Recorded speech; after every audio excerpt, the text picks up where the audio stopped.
Well, pre-calculus classes, good morning, good afternoon, or good evening. We are actually going to wrap up not only the second half of Chapter 2, but all of Chapter 2 here with Section 2.8. When we look at some applications with direct and inverse variation, and basically it's going to kind of be some applications of both rational and polynomial functions. So, direct variation and inverse variation have two very similar equations. If you have direct variation, it's y equals kx to the n. Inverse variation is y equals k over x to the n. And just a few other things that I always like to add on to this. First, k is the variation constant. And then certainly as we also go through these, I always like to talk about y is the dependent variable and x is the independent variable. I know we mentioned that somewhere way back in, I think, Chapter 1. I'm not going to dig through to find those, but somewhere we did go over this, and I think that'll be helpful. As far as what the exponent is, that's going to depend on the problem, and we'll talk about how you determine that certainly in a couple of different ways. So, first one here, the total cost of gasoline varies directly with the number of gallons purchased. Jonathan pays $15.92 for 8 gallons of gas. Find a mathematical model that gives the total cost of gasoline C in terms of the number of gallons purchased N. Well, by far and away, most important word that shows up in this problem is it says the total cost of gasoline varies directly with the number of gallons purchased. So, it is going to be y equals kx to the n. Now, from here, kind of like to determine which variable is dependent, which variable is independent.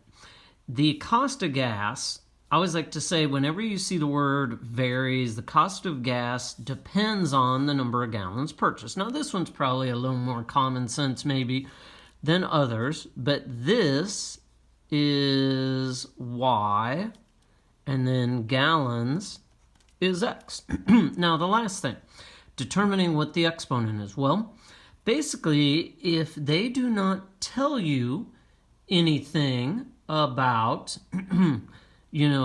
it says it varies directly with the square, with the cube, with the square root, this is going to be just a linear model, meaning there won't be an exponent. So for this one, it's just y equals kx. Now, from there, when it says mathematical model, that's kind of the same thing as finding an equation. It's just another word for that. So what you're going to do is plug in the two values that you're given. So he pays $15.92, so that's cost, equals k, which we don't know, and then 8 gallons is x. And then what you're going to do first is find that constant. So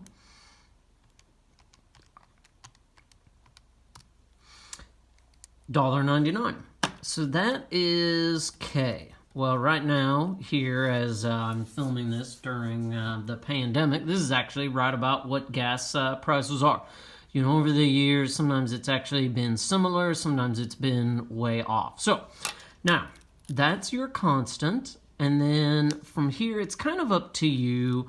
I'm not real picky about this. Now, sometimes as you're working through Pearson, they are going to say use specific variables. If you want to use y equals 199x, I do realize here it does say, c equals 199n.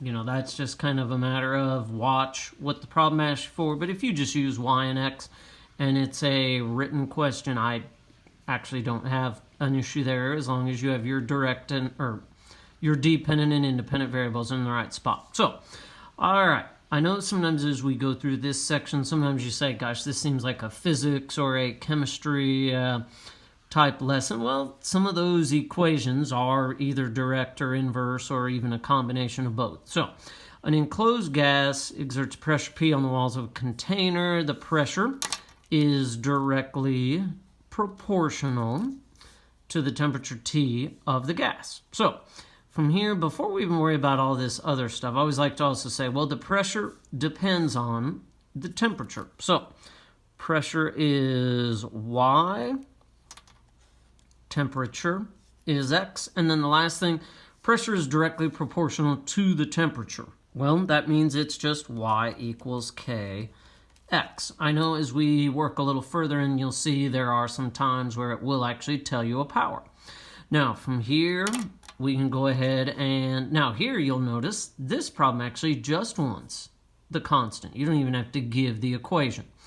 So pressure is 4 pounds per square inch, or PSI, so 4 equals K, and then when the temperature is 480 Kelvin.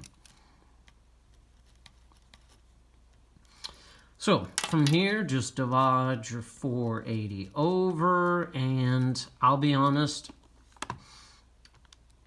instead of the decimal, I'm going to, if you don't already know this, if you have a graphing calculator, press your math button. Very first option will convert that back to a fraction for you, 1 over 120. If I can leave my answer as a simplified fraction, I'm going to do that. So there is your constant. Now, number 3, identify each as direct or inverse variation, or possibly neither. Now, a lot of these are not in the exact form. Well, B, obviously Y equals 3 over X. I mean, this one is inverse to start. So that one's fairly obvious. Well, for A, in order to get Y by itself, we need to multiply X over. And when you do that, you get Y equals 5X. So that one is direct. For this next one, for part C, or question C, I always like to say, let's put this over 1 and cross multiply. So from there, X times Y equals -2, and then we can divide by X. Well, Y equals -2 over X also makes this one inverse. So again, wasn't necessarily obvious right off the bat, but you can see it is inverse. Now this last one, Y equals X plus 4. Biggest difference here is you have the plus 4. If you notice, neither of our equations have any addition, subtraction, constant terms. So this one is neither. All right, moving on. Now this next one, a new internet company is selling more software packages each day it is in business. Using the data in the table, write a model relating the number of days to the total units sold.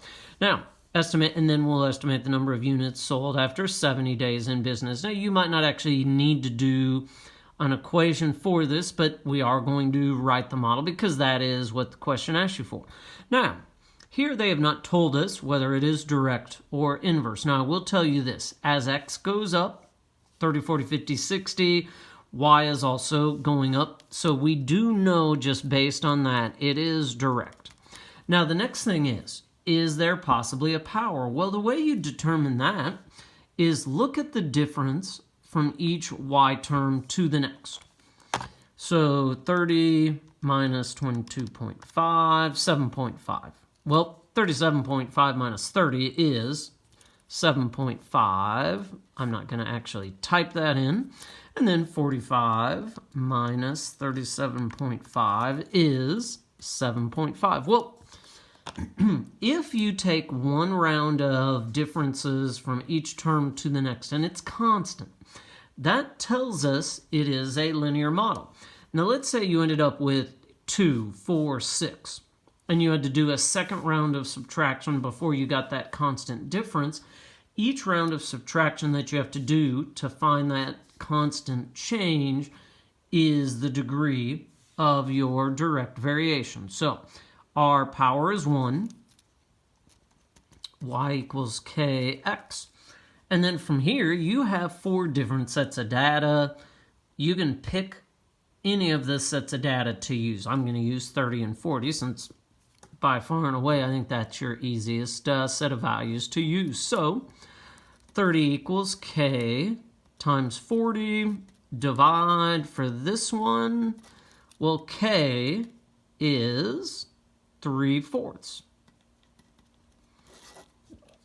So when it asks us for the model, y equals k, or whoops, y equals 3/4 x. All right, so last thing they want to know is after 70 days in business, well, all we're going to do is plug 70 in for x. I'm kind of out of room here. So y equals 3/4 times 70, which 52.5. Now, I do kind of always laugh when I see this problem because I can't imagine someone wanting to buy that half of the software packages. But anyway, you know, it is just an estimate for the model. So 52.5, and because we are actually using a word problem here, you really should get in the habit of including a label. So there is example 4. Now example 5, if p varies directly as the square of q. So again, p varies directly. Now another keyword shows up. P varies directly, or p depends on q. So p is our dependent, q is our independent. Biggest change when they want us to find the constant is now, because it varies directly as the square, kx squared. And so from here, now we can plug in some numbers. P is negative 30, 6 squared. For this, I'm just going to go ahead and divide by 36 and convert that. Negative 5/6. So our constant is negative 5/6. Our equation, y equals negative 5/6, or I guess technically I should say, because they did give us other variables, p equals negative 5/6 q squared.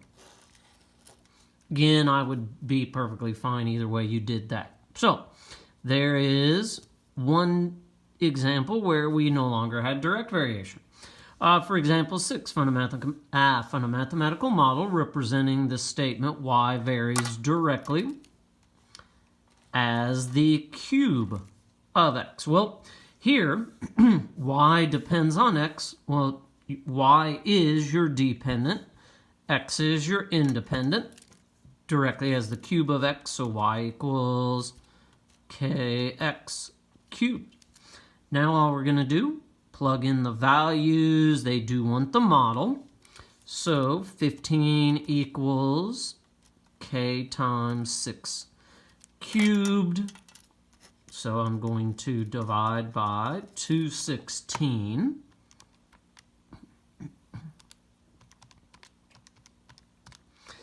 And 570 seconds is k. So there is our constant, our equation, y equals 5/72x cubed. All right, now moving on to example 7. The variable x varies inversely as the square of y. Well, sometimes they'll do this. Variable x is now our dependent, y is our independent. X depends on y. So for this one, x equals, now, inversely, k over x to the n. So now x, or k over y squared. So now from here, what we'll do, x is 1/7, k over 7 squared. Well, I know I kind of showed you this even on the other page. I'm going to go ahead and anytime I have a fraction on one side, I usually like to cross multiply. So 7k equals 1 times 7 squared is 49. and then divide. So K is 7. Now from here, they want us to find X when Y is 6. So now I'm even going to rewrite my equation. X equals 7 over Y squared. This one even has one last step. They want you to find a value. So X equals 7 over 6 squared is 36. So that even has a little different component than what we've already looked at. All right, these last few examples, some of them start getting a little wordier. Find a mathematical model or equation representing the statement and determine the indicated quality. M varies inversely as the square of n. So here is our y, here is our x, inversely as the square. M depends on n. So m equals k over n squared. So m is 3/49 equals k over 7 squared. Well, from here, 49k equals 3 times 49, 147. And then when you divide, that is, I'm assuming, 3. Yeah, so k is 3. Even though it doesn't it is, I guess, actually say find a model. So m equals 3 over n squared. Even if it doesn't ask you for the model, I will usually write that out and then find m when n is 4. So m equals 3 over 4 squared is 16. I'm obviously skipping the step where I write in 4 squared. All right, joint variation. Joint variation, combined variation, where you may have multiple cases of direct variation or both direct and inverse variation all in one problem. That's where especially you start seeing some of these physics, chemistry type equations showing up. So the watting of an appliance is given as W in watts, varies jointly as the resistance and as the square of the current. Well, I'm going to tell you right now, this is our dependent variable. It's almost always the first variable they mention. Then from here, wattage is 62.5 watts, resistance is 250 ohms, current is half an amp. Then that's where they're actually asking us to solve. So setting up our problem, W equals K. Now it says it varies jointly as the resistance and square of the current. Well, when you see it varies jointly, that means we have two cases of direct variation. So KR and square of the current. So KRI squared. Now we're just going to plug in some numbers. So 62.5 K. The resistance is 250 ohms. The current is half an amp. And then when I take 250 times 0.5 squared, I get 62.5. Well, so 62.5 equals K times 62.5. So K is 1. So our equation is W equals RI squared. Now we can plug these numbers in to find what they're asking for. So find the wattage. So resistance, 200 ohms. Current is 0.3 amps. And when you work that out, it is 18 watts. So again, we're back to a word problem here for sure. So we definitely do want you to use that. All right. So horsepower that a rotating shaft can safely generate varies jointly with the cube of its diameter, speed in revolutions per minute. So the horsepower, so that is our dependent variable. So H equals, it varies jointly with the cube, so K d cubed, and speed in revolutions. So K, and you know what? I'm going to use velocity there. I don't really like using speed or S as a variable. So the diameter is 2 inches, so K times 2 cubed. The 2100 RPM is the velocity. Transmits 10 horsepower. So from here, 2 to the third times 2100. So 10 equals K times 16,800. Whoops. 16,800. And then when we divide,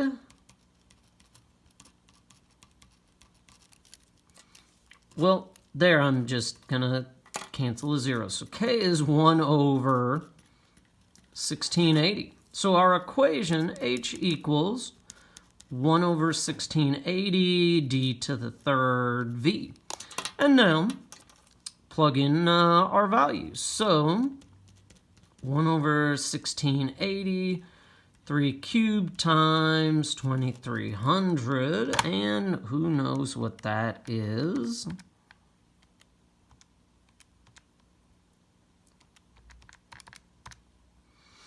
About 37 horsepower. You know, as you work through things on Pearson, they'll kind of tell you how you should round, but for that one, that's good. All right, last couple of examples. I know this last group, especially with all these word problems, takes a little longer. Find a mathematical model representing the statement and determine the indicated quality. U varies jointly with V and inversely with the square of W. So here's one where we actually have both direct and inverse all in one problem. U is our dependent variable. So U equals K jointly with V, inversely with square of W. All right, now we'll plug in some values and find K. So 216 equals K times 3 over 3 squared. Again, I'm going to put that over 1 and cross multiply. Well, 1 times 3K is 3K. 216 times 9, honestly, not sure. 1944. Well, divide. And I think that is 648. Yep. So K is 648. Our equation, U equals 648V over W squared. And then to finish, find U when V is 5, W is 9. So 648 times 5 over 9 squared is 40. All right, final example. The variable r varies jointly with s inversely as the square of t. Again, here is our dependent. So r equals k, s inversely as the square of t. And so from here, 313.6 equals k times 0.7 over 8 squared, and cross. Well, one time, so 0.7k, and again, who knows what 313.6 times 64 is? 20,070.4.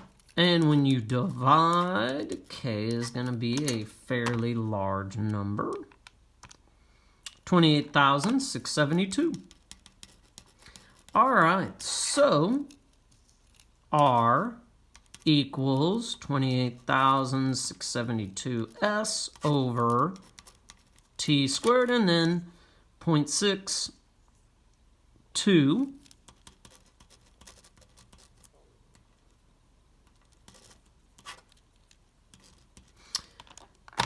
And when we do that, times 0.6 divided by 4 is 4,300.8. So Little bit longer set of notes, but that does now finish everything from chapter 2.